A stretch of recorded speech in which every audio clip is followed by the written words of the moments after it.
안녕하세요. PP 채널입니다.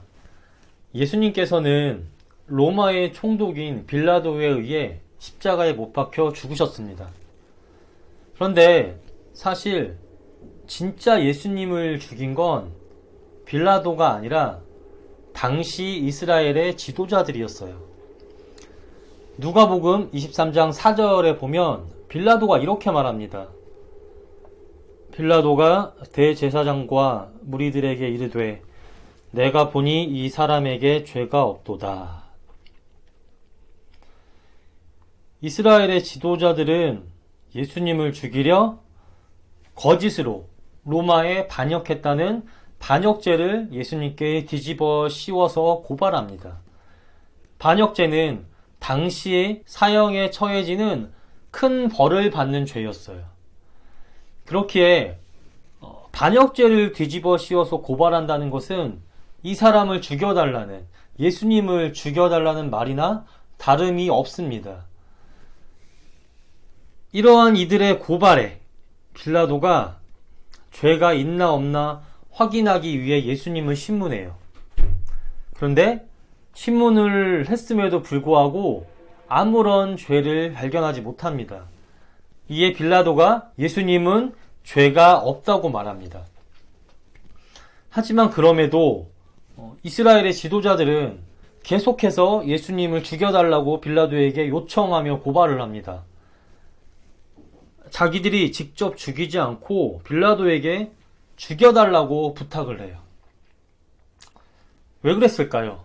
왜 예수님을 죽여달라고 계속 빌라도에게 요청을 했을까요? 그리고 죽이고 싶으면 자기들이 유대인의 법정에 세워서 거기서 죄를 묻고 죽여도 됐잖아요. 그런데 왜 그렇게 하지 않고 로마의 총독인 빌라도에게 와서 예수님을 죽여달라고 요청을 했을까요? 근데 여기에는 두 가지 이유가 있습니다.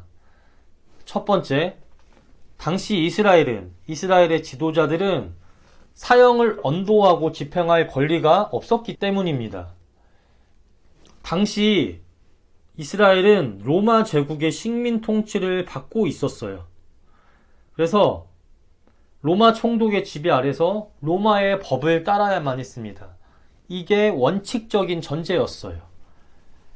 하지만 로마는 너무 그렇게 하면 반발이 일까봐 그 나라의 문화나 배경, 종교 이런 것들을 전부 깡그리 다 무시하고 자기들의 법만 따르라고 하면, 이렇게 너무 눌러놓으면 반발이 일어날까봐 자기들이 다스리는 식민지 나라에 어느 정도 자치권을 주었어요.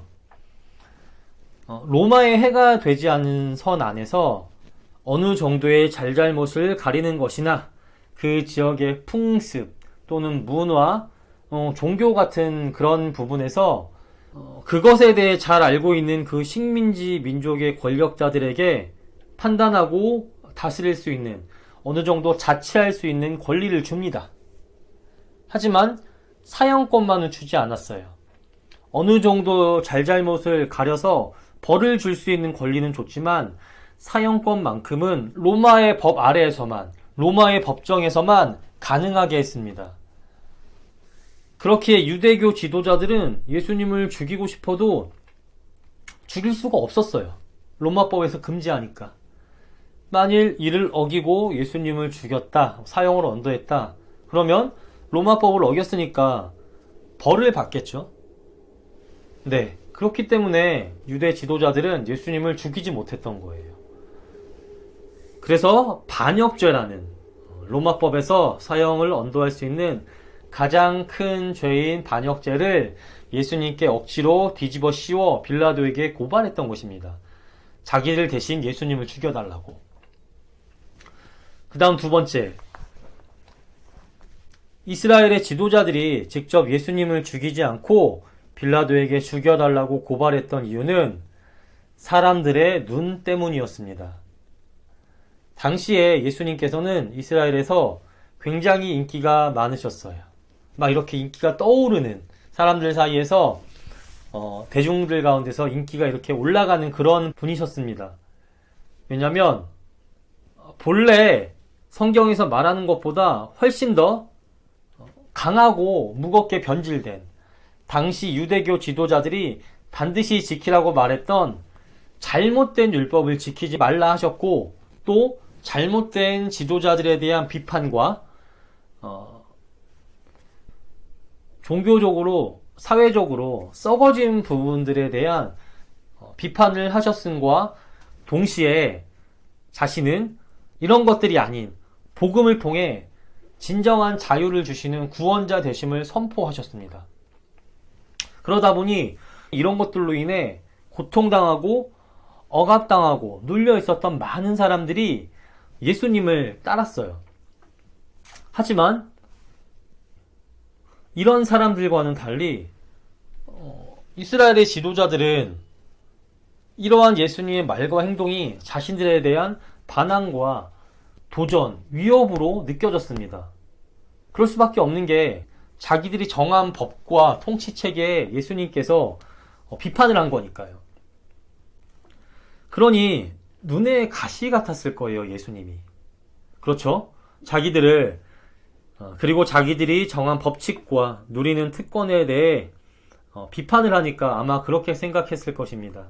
그러며 동시에 혹시나 많은 대중들이 예수님을 따름으로 자기들을 따르지 않을까봐 걱정을 하기도 했어요.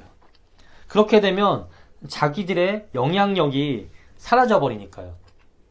정치를 하는 사람들은 대중의 지지가 매우 중요하잖아요. 그렇기 때문에 대중의 지지를 빼앗기면 안 돼요. 그래서 예수님을 몰아내고 싶고 제거하고 싶었어요. 하지만 너무나 많은 사람들이 예수님을 따르니 만일 그렇게 했다가는 자기들에게 책임을 묻고 반발이 일어날까봐 두려워할 수 없었습니다. 그렇다고 그냥 내버려 둘 수도 없었습니다.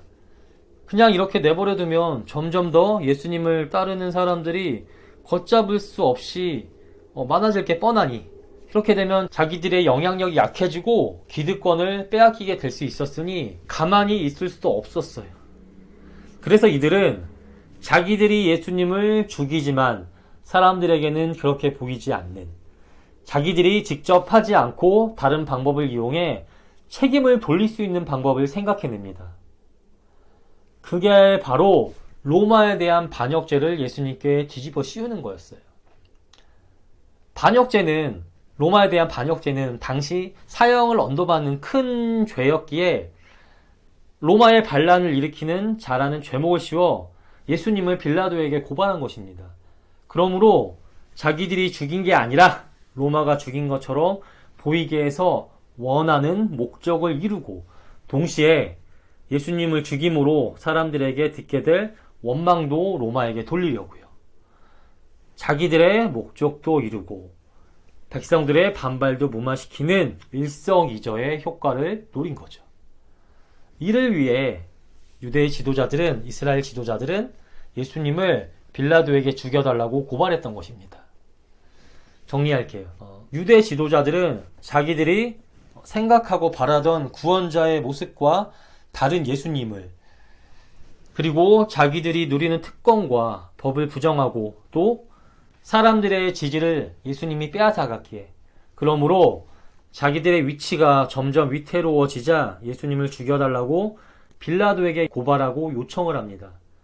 직접 자기들이 죽이지 않고 로마에서 보낸 유대 총독인 빌라도에게 고발을 했던 이유는, 유대 지도자들은 자기들이 직접 사람을 죽일 수 있는 사형권이 없던 식민지 권력자였기에 직접 예수님을 죽일 수 있는 그런 권리가 없었기 때문에 총독인 빌라도에게 예수님을 죽여달라고 고발했던 것이고, 동시에 예수님을 죽이면 일어날 예수님을 따르던 많은 사람들의 반발이 두려운 나머지 직접 자기들이 예수님을 죽이지 않고 빌라도에게 예수님을 죽여달라고 고발했던 것입니다.